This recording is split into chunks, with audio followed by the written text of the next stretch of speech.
Ito na yung aking ama. Anong masasabi mo sa ulam natin? Masarap. Pinangat sa kamatis. Oh, hindi na gano'n nag-uulam ng karne tatay ko dito sa Canada. Oh, ito na yung ama ko. Anong lulutuin mo ngayon, ama? Magpapangat ako ng tilapia sa maraming kamatis at maraming luya. Saan galing yung kamatis? Itong kamatis ay dala na kagabi nung anak ko galing sa Restaurant. Ayun yung mga pinagputol-putulan ko na trim na, itatapon. Ayan. Ayan, kinuha. Lalagyan mo ng asin, betchin, at saka luya. chicken powder, maraming luya. Ayan yung tilapia. Igaganon mo muna, pakakatasin mo muna. Pinangat sa kamatis. Pinangat sa kamatis, pinaputok sa kamatis. Ayan, tapos maraming luya. Ayan na siya. Tapos, Anong halian namin nito? ayan. Mahal kasi ang dito sa Canada, yung kamatis per pound ang dito, per pound pag bumili ka, hindi per kilo. Sa Pilipinas mura, ay dito mahal. Ayan. Iwanag mo ama kung paano lutuin yan. Simple lang yan, oh. Simple lang ito, pangat sa kamatis. Ilagay kakaluan ko ng Ayan, oh. luyan tinadtad para Hindi rin po pwede yung sobrang dami kasi mag-iba rin yung lasa at saka maanghang. Tapos lalagyan ng asin at saka powder. Tapos ayan, gaganyan mo lang, magtutubig na. Frozen itong kamatis kaya nagtubig na. Ayan na yung powder. Ilagyan mo ng konting asin naman. Ayan. hindi ba Tapos, maalat? sige, ilagyan mo na. Kasi inasinan ko yan kanina. Yan. Tapos isasalansan mo yan. Tapos, kailangan yung medium heat lang siya. Ito na naman. Ang tanghalian namin kahapon ay sarsadong itlog. Baka sabihin naman araw-araw na sinarsang itlog. Optional din to. Pwede mo lagyan to pero maanghang. Pwede mo rin to lagyan ng pamintang durog. So yan. Isasalang mo na, takipan mo ganyan. Medium heat lang siya. Ito yung aking ama. Induction oven tong... May katoy na. Ayan, sinaksak na ni ama. Marunong na siyang magpindot-pindot. Induction oven ito.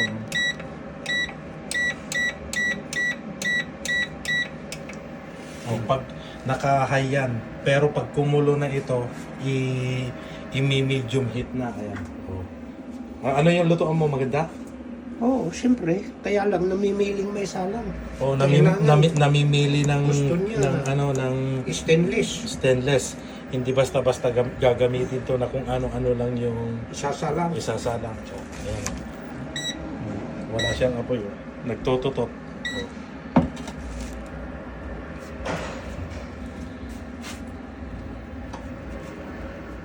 Ayan, kumulo na. Papahinaan na.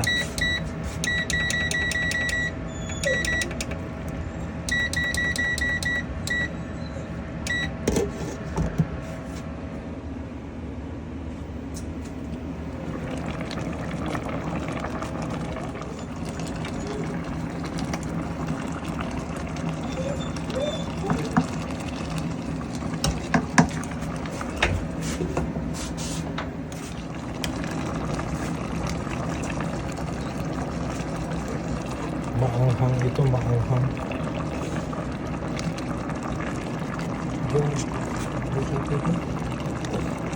Malakit ko na. Okay. Ito bubuti. Eto na. Luto na, ama. Luto na ito. Kanina pa. Ayan, kain na tayo. Eto masarap dyan, luya at saka kamatis.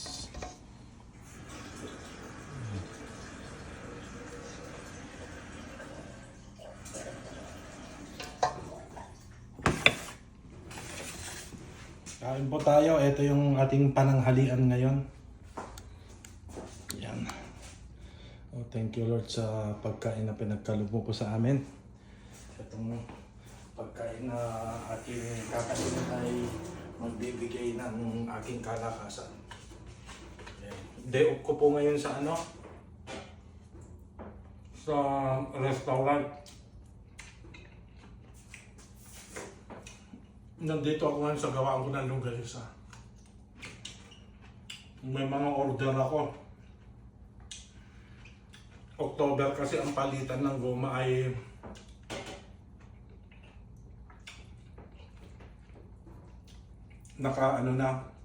nakapagpalit na ng winter season yung winter tires yung mga customer, kaya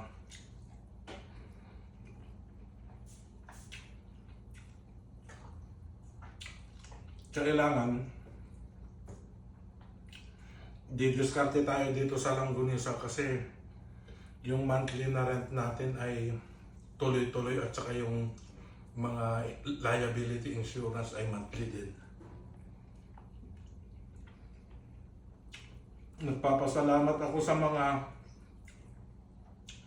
customer na tumatangkilik sa aking ginagawa longganisa at ganun din yung mga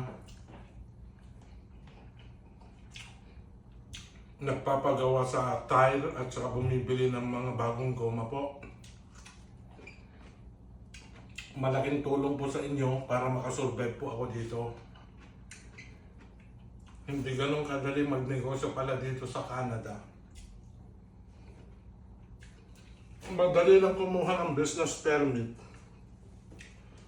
Pero pag mag-start na, yan yung ang ano pumapatay yung siyempre yung monthly rent ng shop at saka yung mga insurance, monthly din ang bayad. Ang kuryente ko ngayon dito ay 1.2, almost 1.2. Kasi gumagamit na ng heater, ganun po.